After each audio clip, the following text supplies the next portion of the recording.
All right, so once again, we want to say good evening and welcome everybody to tonight's webinar from the National Weather Service in Boston on Skew-T diagrams. I'm Joe Deli Carpini, the Science and Operations Officer, and with me tonight is the one and only Bryce Williams, one of our meteorologists. And Bryce will actually walk us through this whole presentation. It's not too long, and then I'll come back at the end and give you a little bit of a weather briefing. The weather's quiet, but we always have something to talk about. So from that, Bryce, I will hand it on to you. All right, thank you, Joe. So, like Joe said, tonight not gonna be too long, and also trying to balance of not too complicated or too technical, but also wanting to get into a little bit of the nitty-gritty of the science of what we actually can glean from these charts. So it'll be, so hopefully everything's understandable and we don't get too in the weeds, but even so, we'll have this posted, like you said. So if there's something that you don't quite understand the first time, you can always go back and watch on YouTube, and maybe will help you grasp some of the concepts that we talk about. So to start off, before we even talk about, we get to the actual Skew-T diagrams and where those come from and what they mean, I wanted to start off with just a general topic of instability and what that means, because instability and the stability of the atmosphere specifically is one of the biggest reasons that we use Skew-T diagrams to diagnose the stability in the atmosphere. So what is instability? So if you've taken any Skywarn classes or any of our other webinars on basic weather or severe weather, we talked a little bit about instability. Basically just the idea that warm air likes to rise. And so instability is when that warm air, you have the warmer air at the surface and you have colder air above it, so that the warm air is wanting to rise up into that colder air. So it's basically a condition that air wants to rise freely on its own because it is what's known as buoyant. It has positive buoyancy. So now, if you've ever heard the term a temperature inversion, this is basically that means that instead of the atmosphere cooling off with height, as typically does, it actually warms up with height. So an inversion would be something like in the example here on the right, where you see a warmer air mass on top of a colder air mass. This is what's known in the meteorological community as a cap. Basically, it caps the air, keeps it from rising. It's like there's a lid on top of that buoyant air, so it's not buoyant anymore. So what needs to happen is we need to go, if we want to have rising air, we need to go from a stable atmosphere to an unstable atmosphere, and we need to lift that parcel of air, or we can cool that cap down until the air beneath it is actually warmer than the cap. So the next slide, I believe, talks about stability, so basically the opposite of instability. And just to reiterate, this is a measure of the atmosphere's tendency to discourage vertical motion. So an unstable, basically the takeaway is an unstable atmosphere encourages rising motion, and a stable atmosphere discourages rising motion. And so the stability in the atmosphere is measured by that cap that we talked about. That's the layer of warm air. All right, so just a couple of graphics I wanted to show to kind of help illustrate this idea. So we have a couple kinds of instability and stability. So one is known as absolute stability. So in this case, the atmosphere is so stable that even if it has a lifting mechanism, we talk about how with storms in general, you need to have instability, but you also need to have something known as lift. Lift is just a mechanism to kick off some rising motion. So like a warm front, a cold front, a mountain range to make the air rise. But in an absolutely stable environment, even with the kick, the air is still going to sink back down. So imagine the air parcel, what we call a little section of air, is this pink ball, bouncy ball in this glass bowl. And so say a force is applied to the ball, that would be like a cold front or a warm front, a source of lift. The ball is going to go up a little bit until you remove that forcing. So you let your finger go. And what's going to happen then is it's just going to roll right back down and oscillate and eventually return to the starting position. So that's the same thing that's going to happen with an air mass or a parcel of air in an absolutely stable environment. So you're not going to have any thunderstorms. Now, you then also have on the opposite end of that what's known as absolute instability. So this is where the atmosphere is just primed. It has lots of instability and is primed for any source of lift to kick it off. It'll just go. So imagine you have your parcel of air, which is the ball again, on top of an overturned glass bowl. So you can give it the slightest breath on it or flick it with your finger, and it's going to start rolling down that glass, and however big the glass is, it's going to keep on rolling because it will start moving on its own accord because it has absolute instability. So it's not going to be returning to the starting position like our last example. So absolute instability, any source of lift, it's going to immediately kick off motion that's going to continue. Then you have something known as conditional instability. Conditional instability is a situation in which it depends on how much of forcing that you have. So we'll talk about when we see this idea of a cap. A cap is one of the most important terms that we'll talk about tonight. We'll see these eventually on how they look on a Skew-T, but this cap, it matters how strong the cap is. So say if the cap is very big, it's going to take more forcing to break the cap, we call it, to get the air parcel to rise through that cap and become unstable. So with this example, it's going to matter how much force you use. If you're flicking the ball with your finger, if you flick it very weakly, it might cause the ball to roll up the edge a little bit, but then it's going to, as soon as you let go, it's going to roll back down, oscillate, and return to its starting position. But if you were to flick it really hard, it would eventually sail over that lip and start moving just like the absolutely unstable environment of the last slide that we saw. So the conditional instability, it matters how strong the forcing is. So how strong the cold front or the warm front, sea breeze, whatever it is. If it's not strong enough, then it might kick up a little storm, and then it quickly dies. But if it is strong enough, it might kick up a storm that then grows into a strong towering cumulus and a long-lasting thunderstorm. So conditional instability depends on the forcing. All right, and then the label, the top of this label is wrong, but basically the idea that we're going to move into is the equipment that we're using to study things like stability. So we talked about the stability of the atmosphere and the instrument that we use to measure stability and many more things like the temperature profile, the moisture, and the wind speed and direction. This is called a radiosonde. These pictures are examples of the type of radiosonde that some offices use.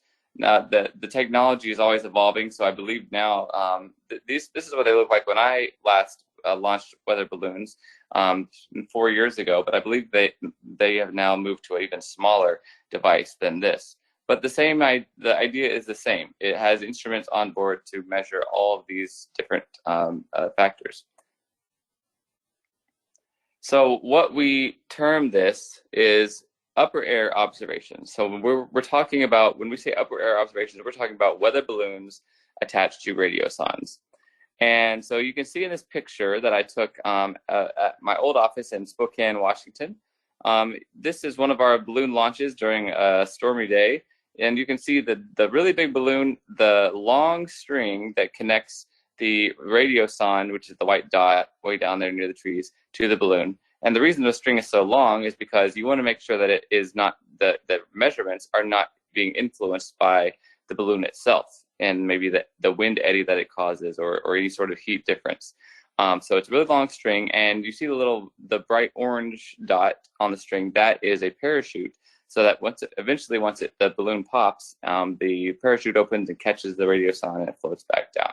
So these are sent up twice a day, every day, at about 92 locations across the country and many more across the world. So let's move on to the next slide. I'll talk more examples of that. So these go extremely high in the atmosphere, and what they're doing is they're giving us the best possible vertical profile of the atmosphere that we can get of real observations. We have a network of surface observations, but that's very limited as far as compared to the depth of the whole atmosphere. This is really our only way, even with satellite. Satellite is remote sensing, but it's just not the same as getting an instrument to go all the way through, and it goes all the way up to about 100,000 feet. So just to put that into perspective, commercial aircraft fly about 30 to 40,000 feet.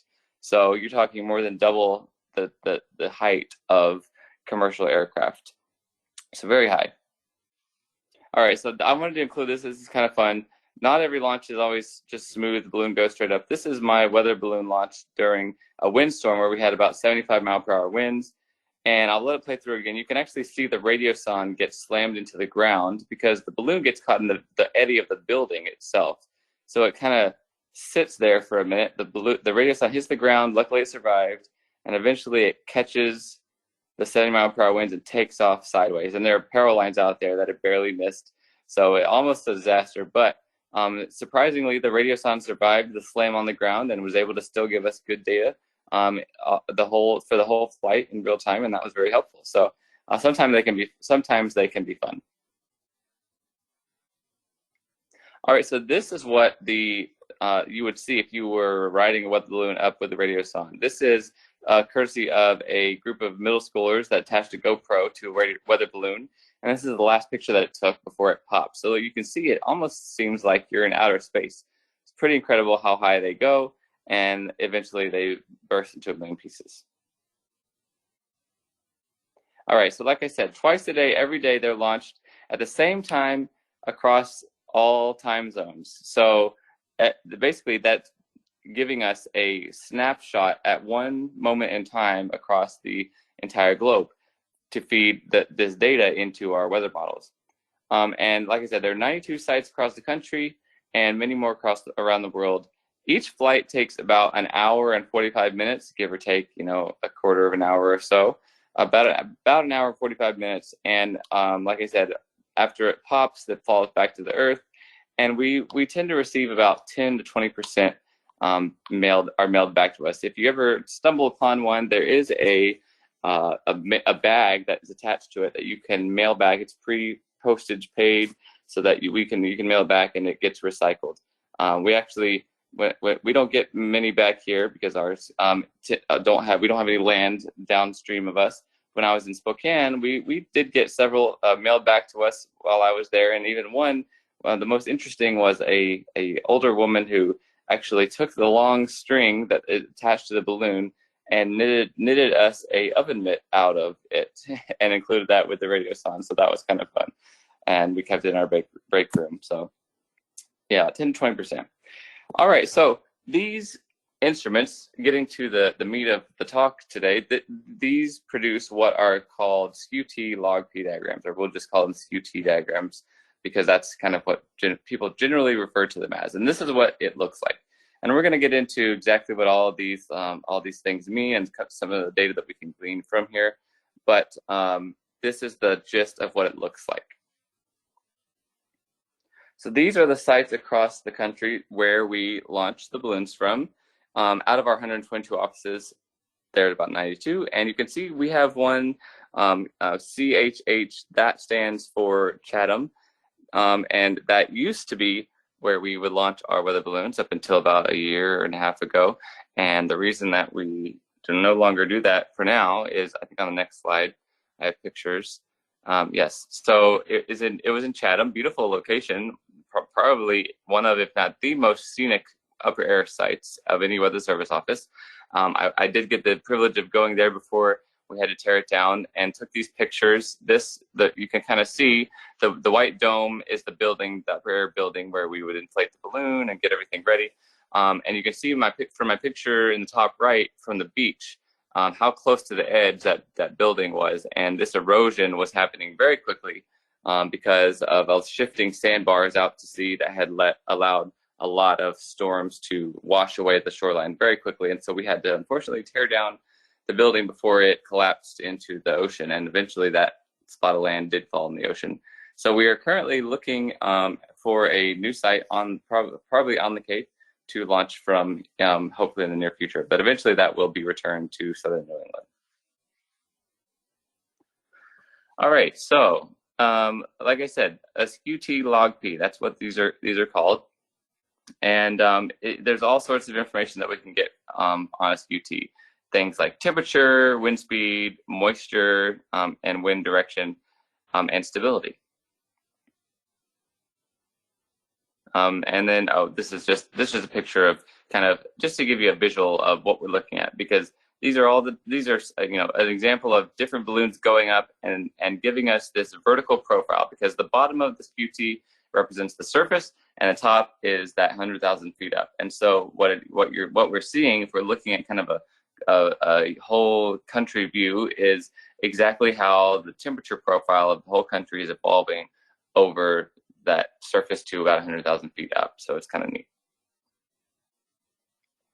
All right, so let's kind of break down the main players on here. The biggest things that we're looking at are the temperature profile and the dew point profile and the wind barbs. So the red on this example is the temperature profile. And so what you're looking at is going from the surface at the bottom all the way up to, we're measuring the atmosphere on the left-hand side, not in feet, but in pressure. And if you've taken our Weather 202 class or webinar, I think, or you can watch that after this on YouTube, we talk about why we measure the atmosphere at height in pressure levels versus height.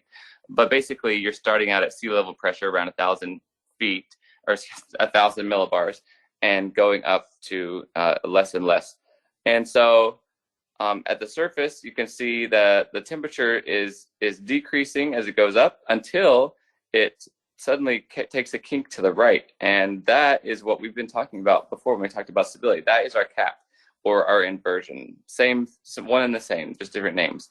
So our inversion is relatively weak, it seems. Doesn't seem too big or too deep.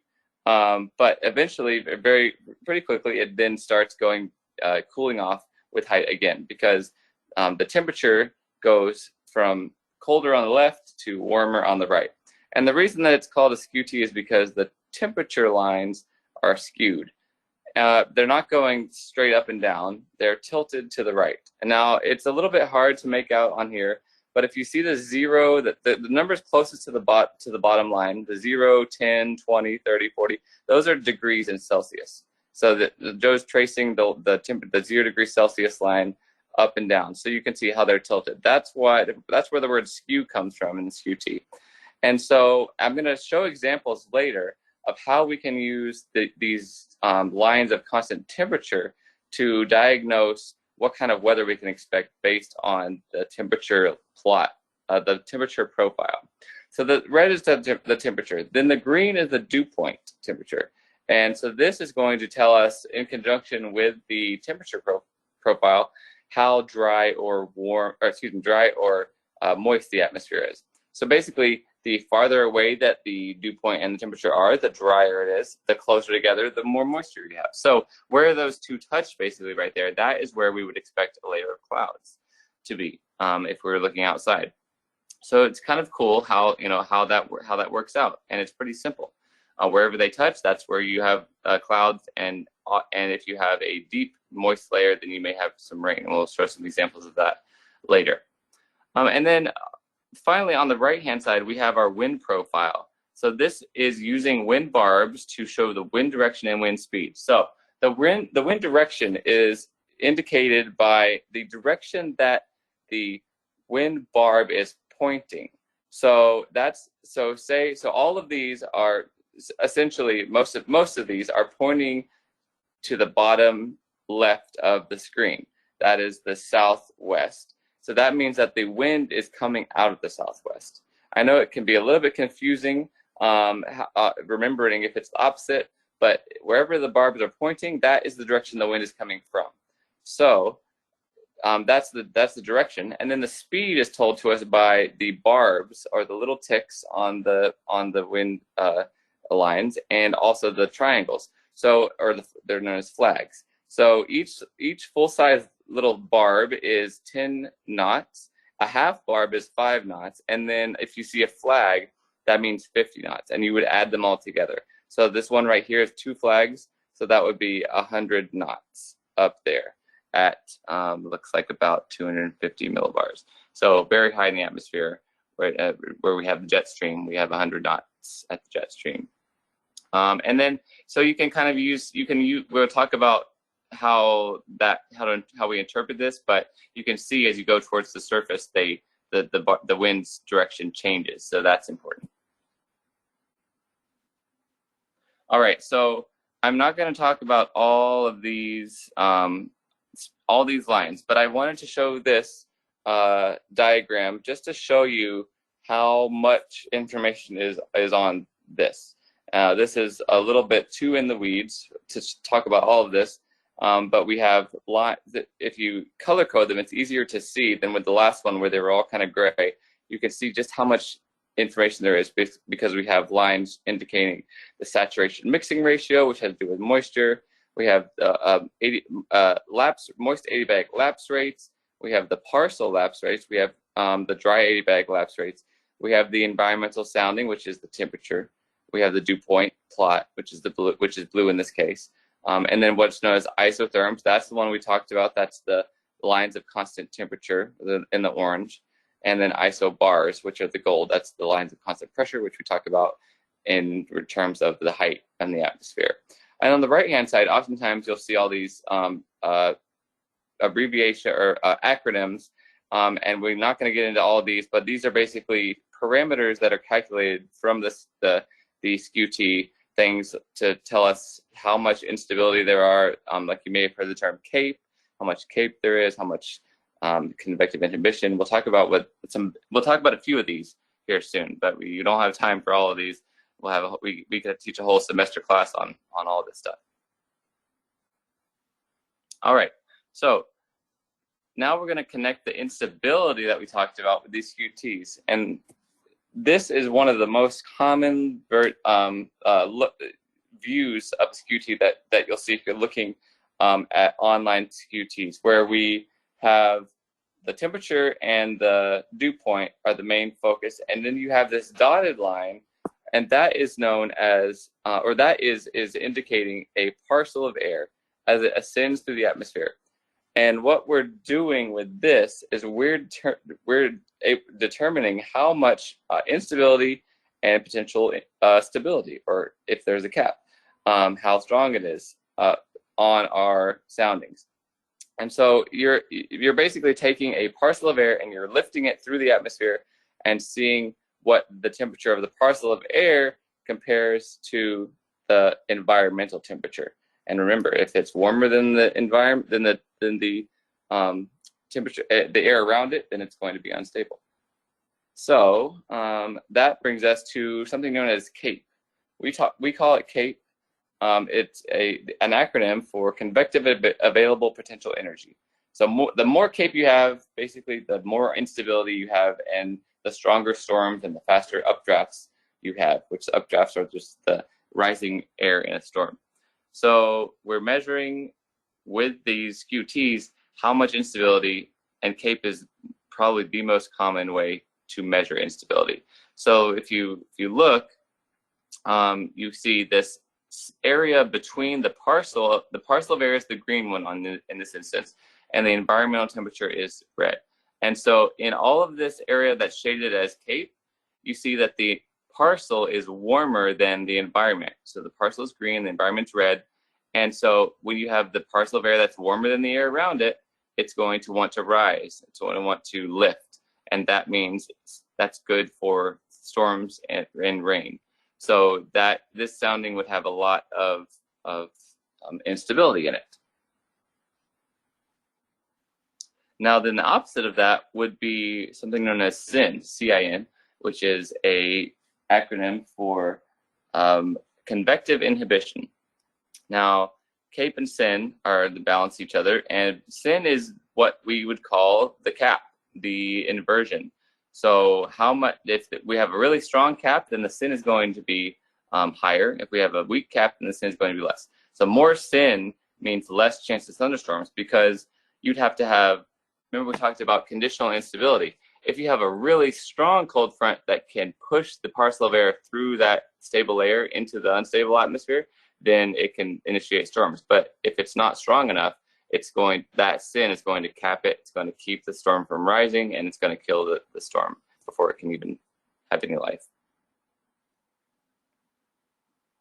All right, another parameter that we like to look at on soundings to determine instability and how much potential there is for thunderstorms is known as lapse rate. So lapse rate is just the rate of change of the temperature with height.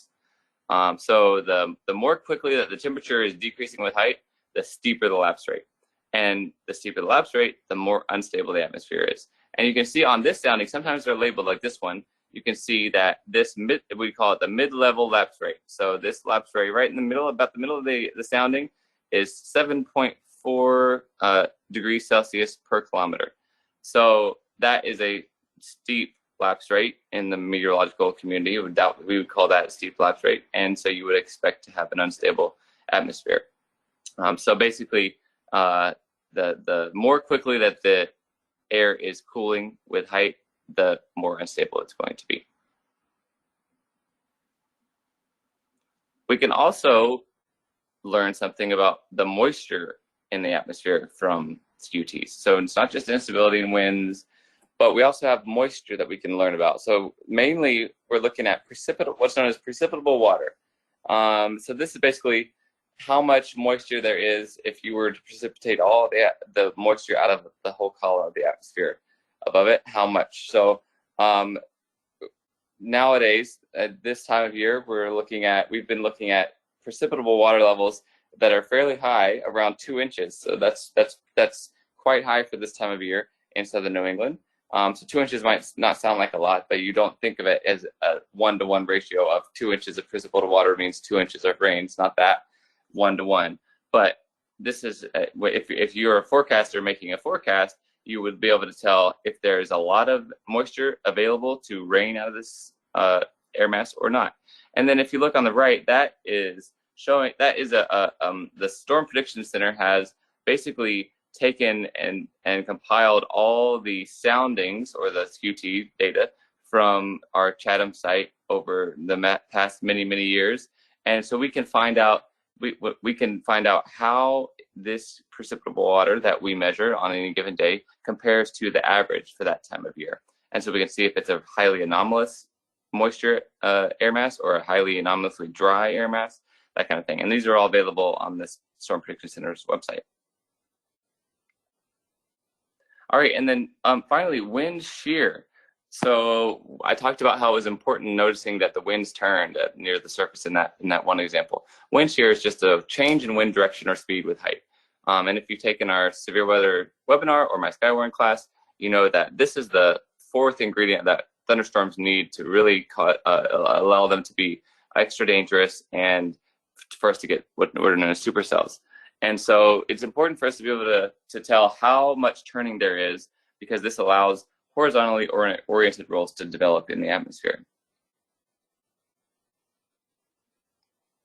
So there's a tool called that it's not on the Skew-T itself, but is kind of derived from the Skew-T. And if you're looking at soundings on the internet, you will often see what's known as a hodograph. This is the graph to the right here, and this is another thing that's getting a little into the weeds, but I'm going to go through it, and you may not, don't feel like you're falling behind if you don't grasp this the first time, but maybe it's something that if you're interested in, you can then start to do some self-study, looking up, Googling once we're done with the webinar. But I'll try to talk a little bit briefly about what this means and how to interpret it. All right, so a hodograph is basically what we get. Oftentimes it's a curved line, if at least in a supercell environment. It's a line connecting the tips of the wind vectors between different heights in the atmosphere. And the next slide is going to visualize it better. So if you're totally lost, hopefully the next slide will visualize it, but I'll just go through these points real quick. So each point at the tip of these wind vectors, so the longer these arrows, that means the stronger the wind is. And each arrow is from a different height in the atmosphere. And so a hodograph is formed by connecting the tips of each of these wind vectors So that's showing us how much the winds are increasing and if they're turning with height. So it's a plot of the vertical wind shear from one level of the atmosphere to another, that you connect these lines. So let's go to the next slide so we can kind of see how that's visualized. So let's start with looking at this left-hand graphic.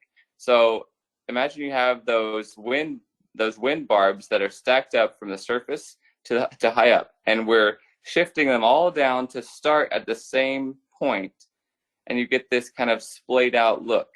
So all these are from different levels of the atmosphere, but they're so that it's basically showing that the higher you go in the atmosphere, the stronger the winds are, and they're turning. And then on the right-hand side, you see that we then basically connect the dots, like we're back in elementary school, from the tips of the surface wind vector to the tips of the highest wind vector, and that gives us what's known as a hodograph. And basically, we're looking to not, hopefully, we don't want to see a hodograph like the one I showed here. This means that we have a lot of wind shear, very strong wind shear in the atmosphere. This would be a hodograph that's ripe for supercell thunderstorms, because you have the winds not only increasing very much from the surface to the top, they're also turning a lot from the surface to the top. So that's directional shear and speed shear, both. And that means a lot of rotation in the atmosphere, a lot of chance for tornadoes. So that's how we get a hodograph. Hopefully that made a little bit of sense. But again, if you are still a little lost, you can do some self-study after the class. So just some examples of how some classic vertical wind profiles and what they might be able to tell us. On the left-hand side, you see this is a classic profile of organized convection. And you notice that basically the main thing to notice is that all the wind barbs are very weak. So the wind is not strong. Even when you go up 20,000 feet, you've got like 5 knots, 10 knots, even at 20,000 feet, you got 10 knots of wind. So just very weak. There's not a lot of forcing in any certain direction. Then we have multi-cell or squall lines, and oftentimes you get that when we have essentially unidirectional or very similar directions of our wind speeds throughout, but also they're stronger and they're increasing with height. And so this is going to be more organized. And another organized type of convection is this supercell profile, and that we would see the most defined turning of winds with height and increase in wind speed. So that would be associated with like a hodograph that we just saw that had a lot of a change in speed and a lot of change in direction from the surface to high up. All right, and then I wanted to show some Skew-T examples and what they can tell us, starting with winter, because this is one of the most kind of satisfying, probably one of the most satisfying seasons to look at Skew-Ts, just to be able to tell exactly what type of precipitation just from the temperature and the dew point profile compared to the temperature, or it's compared to the environmental temperature. So we'll start out on the left-hand side with the snow. We've highlighted the negative, the below freezing temperatures and the above freezing temperatures in red and blue. So the 0 degree line, this is in Celsius, is the blue line between the red and the blue. So anything to the left or to the top left of the 0 degree line is below freezing, and any of the air to the bottom and the lower right of the 0 degree line is above freezing. And so what this tells us is we see that the temperature profile is staying below freezing. It never crosses that 0 degree C line for its whole lifespan, all the way up to the top.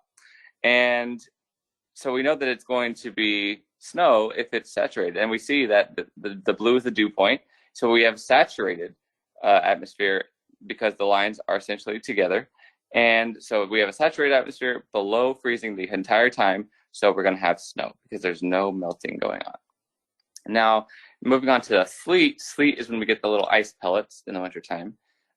This happens because we know meteorologically, we just know that sleet happens because you have frozen precipitation that then melts and becomes liquid, and so the freezing layer, or what's known as a melting layer, will melt that snow that it would have been snow above it, but it falls into a warm layer. See, the red line crosses the 0°C line into the above freezing air mass. And so it freezes, it melts, but it returns to freezing with enough time for this, whatever's left, this ball of this little drop of water or slushy substance, to then completely freeze back again. So basically, you have to have enough to get sleet. You have to have enough cold below freezing air below the the warm layer to refreeze into a pellet, an ice pellet. So if it doesn't have time to refreeze into a pellet, then you're not going to get sleet. So you have a warm layer with a freezing layer, a deep freezing layer below it. That's how we get sleet. Now, the difference between sleet and freezing rain is the depth of that freezing layer at the surface. So with freezing rain, what happens is it's the same idea as with sleet, where what was snow melts until it is liquid, but before it reaches the ground, it does drop below freezing, but very briefly, so that it doesn't have time to refreeze into a solid piece of ice. It falls as supercooled liquid, and since the ground itself is below freezing, it freezes on contact. So this is what's going to give you the layer of just solid ice on the ground and on trees, because it falls as a liquid and it refreezes on contact. So the difference between sleet and freezing rain is the thickness of that sub-freezing layer at the surface. All right, a few other examples, not from winter necessarily. You may have, if you've ever read our forecast discussions or know much about meteorology or forecasting, you may have heard of an inverted V sounding. That is, for obvious reasons, seen here on the left. It's called that because you have what looks like an upside down V made by the temperature and the dew point profiles. So that means that you have a really dry air mass in the lowest layers of the atmosphere. And basically that's going to, when we have an inverted V sounding, that sets us up for strong wind potential, because the air that evaporates can cool it very quickly and cause it to sink, because it's rain-cooled air or cooled air, and it's going to sink rapidly and spread out and cause wind damage. Now, then we also have this rain sounding. This is a classic rain, a very efficient rain producer, because you have this saturated layer all the way through, where you have the dew point and the temperatures pretty much together all the way up. So you have a very moist column. There's no real dry layers in there. So definitely going to get rain here. And then we have this wet microburst sounding. This would be an instance where we have a dry layer. It's not an inverted V sounding, but we have moisture, so we may be raining, but this would set us up for another wind potential, except it's going to be in a rainstorm. So some of that rain could pull down this drier air that then cools very quickly and along with the rain cooled air to cause wind damage. So we have this moist profile, but with a deep layer of drier air in the mid levels. And then one of the most common things you'll see around here is a nighttime radiational cooling sounding. So this is noted by the drastic drop in temperature at the right in the very lowest levels. So you can see right at the lowest, 500 to 1,000 feet, the temperature line takes a quick turn to the left. So that's turn to the colder. So the reason is because when we have a clear, cool night, we have very efficient radiational cooling, we call it. That means that the heat is from the Earth is able to radiate out into space very efficiently, and that makes the very lowest layer of the atmosphere right at the surface cool off very quickly. So we get cold at night. Whereas up in the upper atmosphere, it doesn't cool off that much. So you have this drastic drop in temperature right at the surface. And then finally, I've talked about looking at soundings on the internet. You not only can look at the observed soundings on like the SBC website, but we have model soundings. So all of our computer models, if you ever are curious, we talk a lot about these in our Weather Models 101 and 102 webinars that are on YouTube. But basically, the weather models will prognosticate or predict what a virtual sounding would look like at some point in the future in any certain part of the United States. So there's websites out there you can click anywhere in the country and get a sounding for the next 7 days, and it's just a virtual representation of what it thinks that a weather balloon launch would look like at any certain place. And this fills the gaps between our observed soundings, because we can't have observations on every square inch of the country. That's not feasible. So we have model soundings to help us fill in those gaps. I think that is all I've got. So thank you for listening. Hope you learned something. And if you have any questions, we will take any questions down. Joe might be able to see if we've had any from the chat. Yeah, we can give your voice a break there. Thanks, Bryce. This is really, really good presentation. Let's see. We've got a couple questions here. So from our student meteorologist, it looks like. So from Ethan, he heard that greater instability can erode a cap, but strong forcing can also make up for a lack of sufficient instability to break the cap. Want to comment on that? Or I guess I can, Bryce. I'll give you a break. Yeah, that is true, Ethan. So, like Bryce said, you want to increase the instability to erode the cap, but if you're not able to do that, a lot of strong dynamics, we call it. So think a strong cold front, a strong, what we call the short wave at 500 millibars, or a strong jet stream can overcome that lack of instability. So that's a lot what we see in our severe weather, especially early and late season. We're not going to have a lot of instability. So think about like September, October, when we get thunderstorms. There's not a lot of instability, but usually there's very strong dynamics, a very strong jet stream for one, and that can help us overcome and erode that cap very easily. So yes, that is absolutely true. So there you go, Ethan. Star for the day. And from Kevin, are the 12Z and 0Z, so these are midnight and noon Greenwich Mean Time. That's when everybody takes their soundings throughout the world. Are they essential for convective and non-convective environments, or stable environments where air parcels sink for forecasters? Yeah, I would say yes, Kevin. They're used very much for observations in the local area. So when Chatham returns, which should be in a year or two, we would use those soundings to kind of get an idea of what's the convective environment over the region.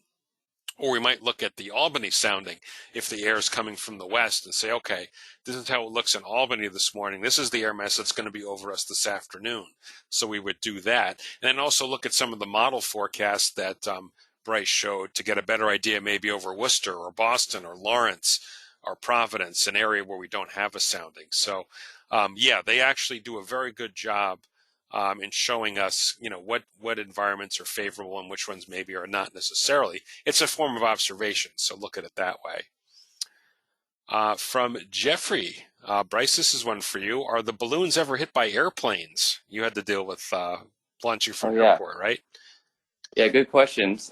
So fortunately, no, I've never heard of any that have impacted any airplanes. When the launch sites are co-located with or near airports, as my office was in Spokane, we would always have to give the airport, the tower, a call right before we were going to launch and make sure that there was no incoming or outgoing aircraft expected as we were about to launch. And sometimes they would tell us to hold off a few minutes. We don't have to do the launch exactly at the top of the hour, but we have a little bit of a window so that we could wait, just enough time to let an aircraft come in or out and avoid any contact. So great question. All right.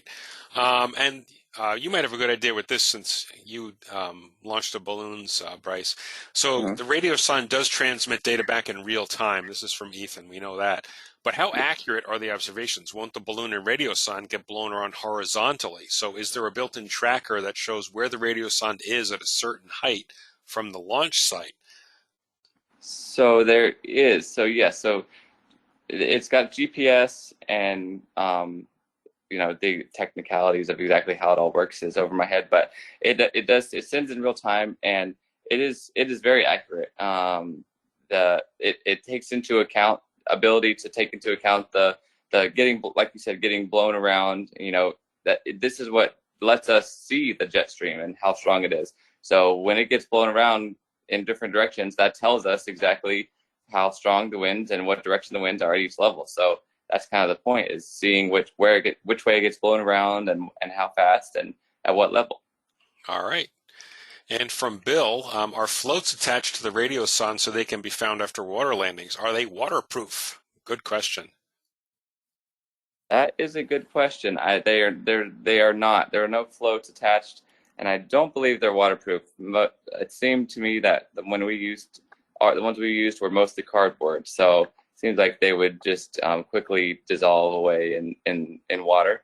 But I never really heard Yeah, anything so what I about heard, that. right, the last I heard, Bryce, was they are biodegradable, believe it or not. Yeah, So they yeah, will just disintegrate in the ocean after a given yeah. time.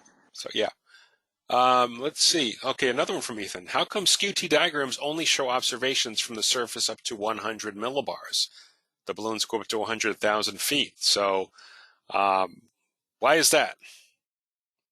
I would have to say probably because that's really the only useful. I mean, it's not that much of a difference where they go and what we use, but above a certain point, that's where the weather happens. You're like, if you look at the picture I showed it, like I said, it almost looks like you're in space. You're getting above the area where you're getting to the point where we're stop not dealing with the weather anymore. So we have a certain usable uh, column of the atmosphere that we are interested in. Beyond that, it doesn't really impact us. Right. So yeah, that's kind of above, where, like you said, the weather happens. So we're not too concerned about that. You addressed this a little bit, Bryce, but from Jeffrey, is this used to predict the possibility of tornadoes, the Skew-T?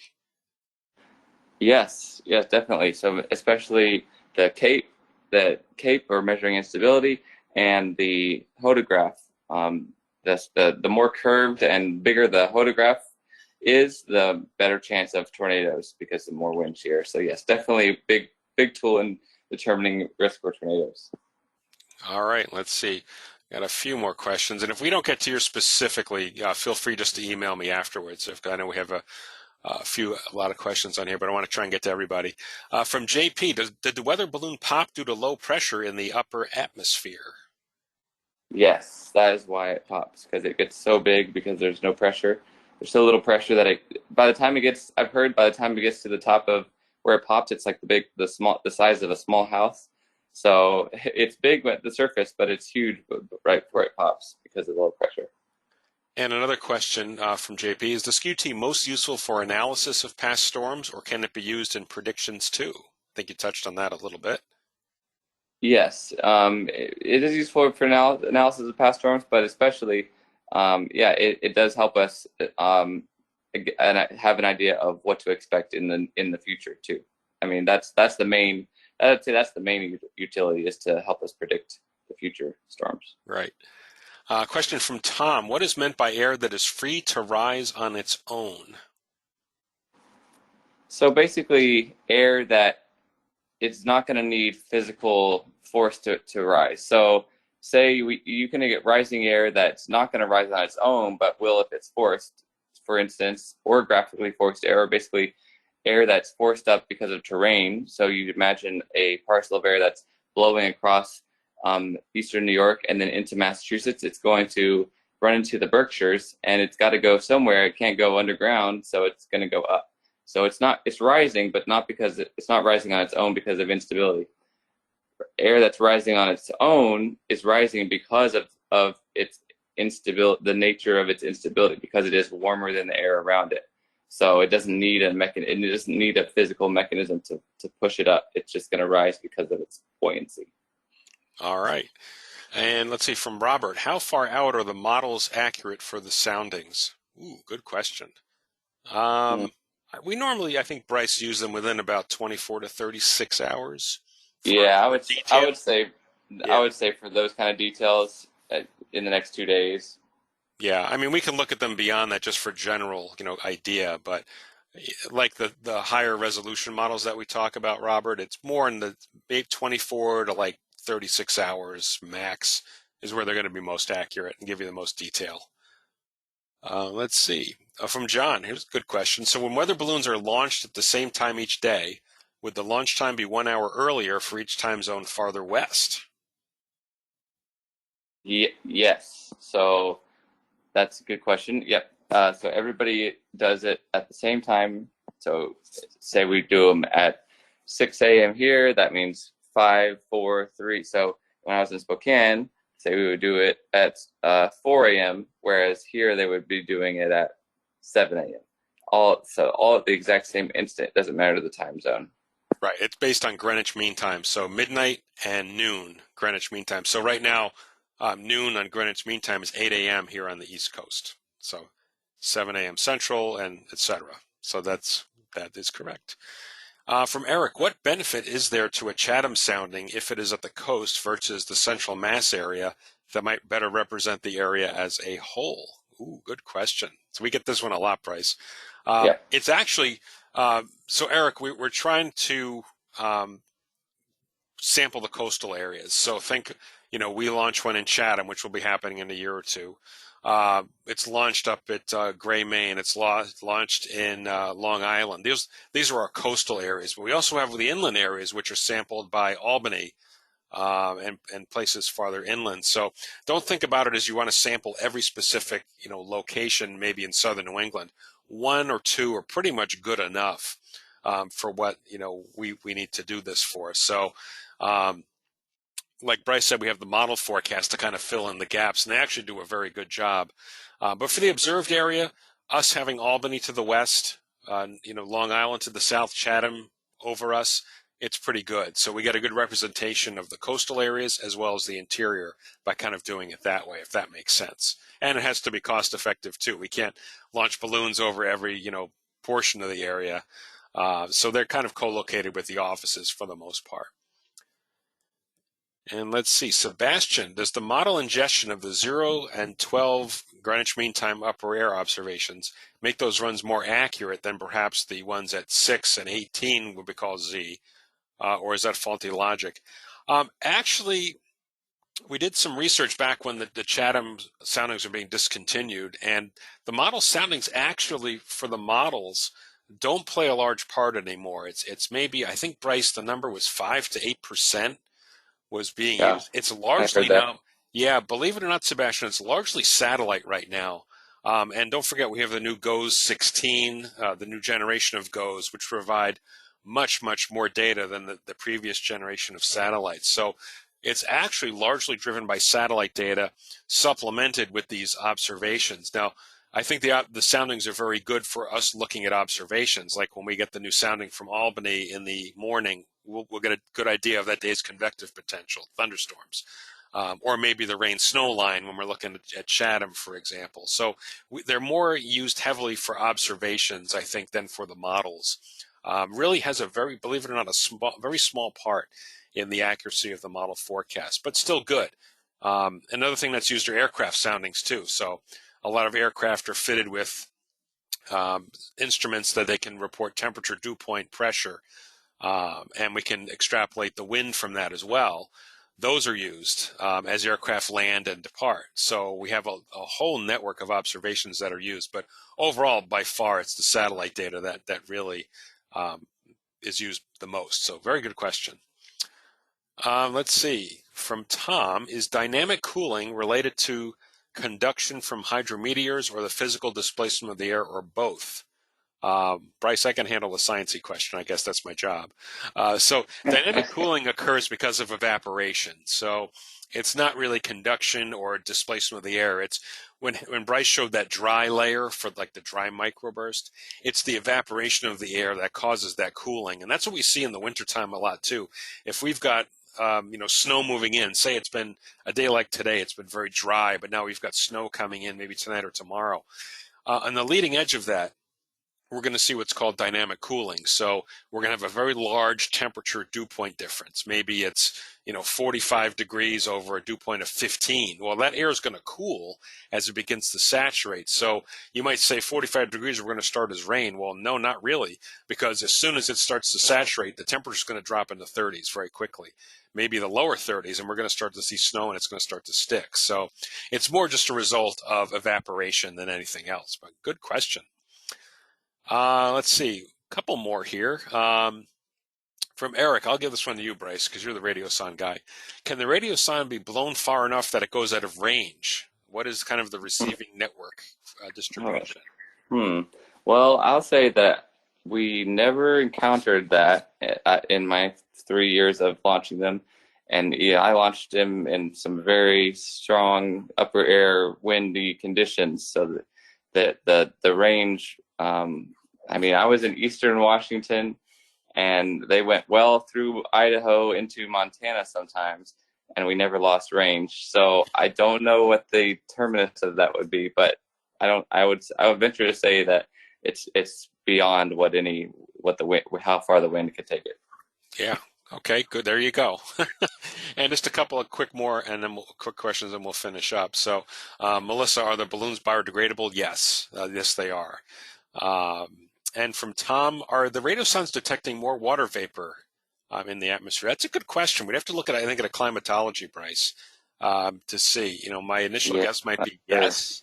Warmer atmosphere holds more water vapor, but we probably have to look at a good climatology at some of these sites, which maybe the Storm Prediction Center has that available. But off the top of my head, I'd say yeah, they probably are, just because we know it's getting warmer. Warmer air holds more moisture, so that would kind of make sense. But I guess that kind of answers it, Bryce. We'd have to Makes really sense to just me. see. Yeah, we'd have to see kind of a climatology. So. All right. So with that, that will handle all of our questions for tonight. So thank you, everybody. We had a good attendance and a lot of great questions. Hopefully you were able to learn something from this.